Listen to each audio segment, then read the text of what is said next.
Hi friends, അപ്പോൾ നമ്മളിന്ന് ഒരു സിമ്പിളായിട്ടുള്ള ഒരു നെക്ക് ഡിസൈനാണ് നോക്കാൻ പോകുന്നത്. അപ്പോൾ ഇതാണ് നമ്മളുടെ നെക്കിൻ്റെ ഒരു പാറ്റേൺ വരുന്നത്.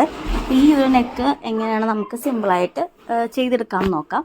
അപ്പോൾ ഇതുപോലെ ലൈനിങ് ഒക്കെ വെച്ചെല്ലാം മറിച്ചടിച്ച് നെക്ക് ഇങ്ങനെ ഫിനിഷ് എടുത്തിട്ടുണ്ട്. നിങ്ങൾ മാക്സിമം ഇത് ചെയ്യണതിന് മുന്നേ തന്നെ എല്ലാം ചെയ്യാനായിട്ട് ശ്രദ്ധിക്കുക. അപ്പോൾ നമ്മൾ മെഷീൻ സെറ്റ് ചെയ്യാനായിട്ട് നമ്മൾ എന്നുള്ള ഒരു സെറ്റിങ്സ് ആണ് എടുക്കുന്നത്. അപ്പോൾ ലെങ്ത്ത് നമ്മൾ 5 തന്നെയും സെറ്റിങ്സിൽ SS ബ്ലാക്ക് കളർ വരുന്നില്ലേ, അതിൽ ആണ് നമ്മൾ സെലക്ട് ചെയ്യുന്നത്. അപ്പോൾ ആ SS തിരിപ്പിച്ച് വെക്കുക. ടെൻഷൻ ഞാൻ 3 തന്നെയാണ്, നമ്മുടെ സെലക്ടർ തന്നെയാണ് വെക്കുന്നത് കേട്ടോ. അപ്പോൾ ഇതിൽ ചെറിയൊരു ഡിസൈനാണ്, നമ്മൾ സാധാരണ റണ്ണിങ് സ്റ്റിച്ച് അല്ല വരുന്നത്. ചെറിയൊരു പാറ്റേണിൽ ചെറിയൊരു വ്യത്യാസമുണ്ട്. അപ്പോൾ അത് നമുക്ക് നേരിട്ടാണ് കുറച്ചും കൂടെ നന്നായിട്ട് അറിയാൻ പറ്റുക കേട്ടോ. അപ്പോൾ ഇത് നന്നായിട്ട് വരുന്നൊരു സ്റ്റിച്ചാണ്. റണ്ണിങ് സ്റ്റിച്ച് മാതിരി, എന്നാൽ റണ്ണിങ് സ്റ്റിച്ച് അല്ലാണ്ട് ചെറിയൊരു കട്ടിയിലൊക്കെ നമുക്കിങ്ങനെ ഒരു കെട്ട് പോലെ അങ്ങനത്തെ ഒരു സ്റ്റിച്ച് പോലെ വരുന്നത് കേട്ടോ. സിമ്പിൾ സ്റ്റിച്ചാണ്, എന്നാൽ ഭംഗിയാണ് കാണാനായിട്ട്. അപ്പോൾ നമ്മൾ ഫസ്റ്റത്തെ ഒരു ലെയർ അടിച്ചു. അപ്പോൾ നമുക്കിങ്ങനെ എല്ലാ ലെയേഴ്സും ഇങ്ങനെ നമുക്ക് അടിച്ചെടുക്കാം കേട്ടോ. അപ്പോൾ നമ്മളിങ്ങനെ അടിച്ചുകൊണ്ടിരിക്കുകയാണ്. അപ്പോൾ നിങ്ങളത് ഒന്നെങ്കിൽ ഇതിന് മുന്നേ ആയിട്ട് നിങ്ങളെല്ലാം സെറ്റ് ചെയ്തിട്ട് ഇതിലേക്ക് വെച്ചടിച്ചാൽ മതിയാവും. അപ്പോൾ ഞാൻ ഓൾറെഡി ഇതിങ്ങനെ അടിച്ചു പോയി. അപ്പോൾ ചെറിയ സമയം കിട്ടുന്ന അനുസരിച്ച് ഇങ്ങനെ ചെയ്യുന്നതുകൊണ്ട് വേഗം അതിങ്ങനെ ചെയ്തു പോയതാണേ. അപ്പോൾ നമുക്കിത് ഫുള്ള് സ്റ്റിച്ച് ചെയ്തിട്ട് നമുക്കിത് കാണാം. ഇതാണ് നമ്മൾ ഫുള്ള് സ്റ്റിച്ച് ചെയ്തിരിക്കുന്നത്. സാധാരണ റണ്ണിങ് സ്റ്റിച്ച് പോലെ ഇരിക്കുമെങ്കിലും പക്ഷേ റണ്ണിങ് സ്റ്റിച്ച് അല്ല. ഭംഗിയുണ്ട് കേട്ടോ കാണാനായിട്ട്, നേരിട്ട് കാണുമ്പോൾ കുറച്ചുകൂടെ ഭംഗിയുണ്ട്.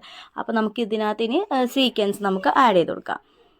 ഇതിൽ ചെറിയ ചെറിയ സ്വീക്വൻസ് ആയിട്ട് ഓരോ വശത്തായിട്ട് ഒരു സിക്സാക്ക് പോലെയാണ് ഞാൻ വെച്ച് കൊടുക്കുന്നത് കേട്ടോ. അപ്പോൾ നിങ്ങൾക്കിത് എങ്ങനെ വേണമെങ്കിലും ചെയ്യാം. നമുക്കിത് ഏറ്റവും സിമ്പിളായിട്ട് ചെയ്യാവുന്നൊരു രീതിയിലാണ് ഇതിൽ ചെയ്തിരിക്കുന്നത്. അപ്പോൾ ഓരോ സൈഡായിട്ട് ഇങ്ങനെ ഒരു സിക്സാക്ക് പോലെ നമ്മൾ ആവശ്യം അപ്പുറം ഇപ്പുറമായിട്ട് അങ്ങനെ വെച്ച് കൊടുക്കാം. എന്നിട്ട് നമ്മൾ സാധാരണ കൈസൂചിയില്ലേ, നമ്മൾ സാധാരണ കൈസൂചി വെച്ചിട്ട് നമുക്ക് സ്റ്റിച്ച് ചെയ്ത് കൊടുക്കാം. അല്ലെന്നാണെങ്കിൽ നിങ്ങൾക്കിത് മിഷ്യത്തിൽ തന്നെയാണെങ്കിൽ വെച്ച് കൊടുക്കാം. അപ്പോൾ ഒന്ന് സ്റ്റിക്ക് ചെയ്തിട്ട് വെച്ചാൽ തെന്നി പോവാണ്ടിരിക്കും. അങ്ങനെയാണെങ്കിൽ നിങ്ങൾക്കിത് ഓൾറെഡി ഇങ്ങനെ സ്ട്രൈറ്റ് സ്റ്റിച്ച് പോലെയൊക്കെ ആയിട്ട് സ്റ്റിച്ച് ചെയ്തെടുക്കാം കേട്ടോ.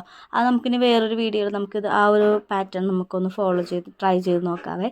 ഇപ്പോൾ നമുക്ക് ഇതിൽ നമുക്ക് കൈ കൊണ്ടൊന്ന് സ്റ്റിച്ച് ചെയ്ത് നോക്കാം. അപ്പോൾ ഇങ്ങനെയാണ് നമ്മളുടെ ഒരു നെക്കിൻ്റെ ഡിസൈൻ വരുന്നത്. അപ്പോൾ ഇനി നമുക്കത് സ്റ്റിച്ച് ചെയ്ത് നോക്കാം. സാധാ നമ്മൾ നൂല് കെട്ടിയിട്ട് സാധാ സ്റ്റിച്ച് ചെയ്യുന്ന പോലെ തന്നെയാണ് കേട്ടോ. നമ്മളിതാ സ്റ്റിച്ച് ചെയ്യാൻ പോവാണ്. സാധാരണ സൂചി നൂലും എടുത്തിട്ട് നമ്മളിതാ സ്റ്റിച്ചോട് സ്റ്റിച്ച് വേണമെങ്കിൽ ഇത് നമുക്ക് സ്റ്റിക്ക് ചെയ്തിട്ടാണെങ്കിലും വെക്കാം. അപ്പോൾ ഞാൻ ജസ്റ്റ് ഇതിങ്ങനെ നമ്മൾ ആ ഒരു സമയം കിട്ടിയതുകൊണ്ട് നമുക്കത് തുന്നി വെക്കാമെന്ന് കരുതി. ചിലപ്പോൾ സ്റ്റിക്ക് ചെയ്താൽ ചിലപ്പോൾ പറഞ്ഞു പോരത്തില്ലേ, നമ്മൾ ഡെയിലി ഇടുന്ന ഡ്രസ്സല്ലേ. അപ്പോൾ നമ്മൾ വിചാരിച്ചു നമുക്ക് തുന്നി എടുക്കാമെന്ന് വിചാരിച്ചു കേട്ടോ. അപ്പോൾ തുന്നി നമ്മൾ തുന്നി എടുത്തുകൊണ്ടിരിക്കുകയാണ്. ഇങ്ങനെയാണ് കേട്ടോ, കണ്ടോ, ഓരോ സൈഡായിട്ട്. അപ്പോൾ നമ്മൾ തുന്നുമ്പോഴത്തേനും ഇതിന് നടുക്കൊരു ഹോൾ ഉണ്ടല്ലോ, അപ്പോൾ ആ ഒരു സൈഡ് വെച്ചിട്ട് തുന്നാൻ ശ്രമിക്കുക. ആ സൈഡിൽ ഏത് സൈഡാണോ സ്റ്റിച്ച് ചെയ്യുന്നത് അതിന് ഓപ്പോസിറ്റ് വെച്ചിട്ട് അങ്ങനെ ഒരു രീതിയിൽ നിങ്ങൾക്ക് സ്റ്റിച്ച് ചെയ്യുമ്പോൾ മനസ്സിലാവുമല്ലോ. ആ ഒരു രീതിയിൽ നമ്മൾ സ്റ്റിച്ച് ചെയ്തെടുക്കുക കേട്ടോ. എന്നിട്ട് നമുക്കിതിൻ്റെ ഫൈനൽ ലുക്ക് കാണാം. അപ്പോൾ ഇതാണ് കേട്ടോ ഇതിൻ്റെ ഒരു ഫൈനൽ ലുക്ക് വരുന്ന. നല്ല ഭംഗിയില്ലേ കാണാനായിട്ട്. സിമ്പിളായിട്ട് എല്ലാവർക്കും ചെയ്തെടുക്കാൻ പറ്റുന്ന ഒരു നെക്ക് പാറ്റേൺ ആണ് കേട്ടോ. അപ്പോൾ എല്ലാവരും ഒന്ന് ട്രൈ ചെയ്ത് നോക്കണം. വീഡിയോ ഇഷ്ടമായിരുന്നാണെങ്കിൽ ലൈക്ക് ചെയ്യാനും ഷെയർ ചെയ്യാനും സബ്സ്ക്രൈബ് ചെയ്തൊന്ന് സപ്പോർട്ട് ചെയ്യാനും മറക്കരുത്. കമൻറ്റും കൂടെ ചെയ്യണം കേട്ടോ. അപ്പോൾ ഇതാണ് നമ്മൾ പുറകിൽ ഇങ്ങനെ ഒരു സിക്സാക്ക് പോലെ വന്ന് നമ്മൾ ഫ്രണ്ടിൽ ഇതുപോലെ ചെറിയ സ്വീക്വൻസ് ഒക്കെ ആയിട്ടാണ്, ചെറിയ സ്വീക്വൻസ് ആണ് എടുത്തിട്ടുള്ളത്. അപ്പോൾ നിങ്ങൾക്ക് ഏതാണ് അവൈലബിൾ ആയിട്ട് കിട്ടുന്നത് അതൊക്കെ വെച്ചിട്ട് നല്ലൊരു സിമ്പിളായിട്ടുള്ളൊരു നെക്ക് ഡിസൈനാണ്. അപ്പോൾ എല്ലാവരും ഒന്ന് ട്രൈ ചെയ്ത് നോക്കണേ. താങ്ക്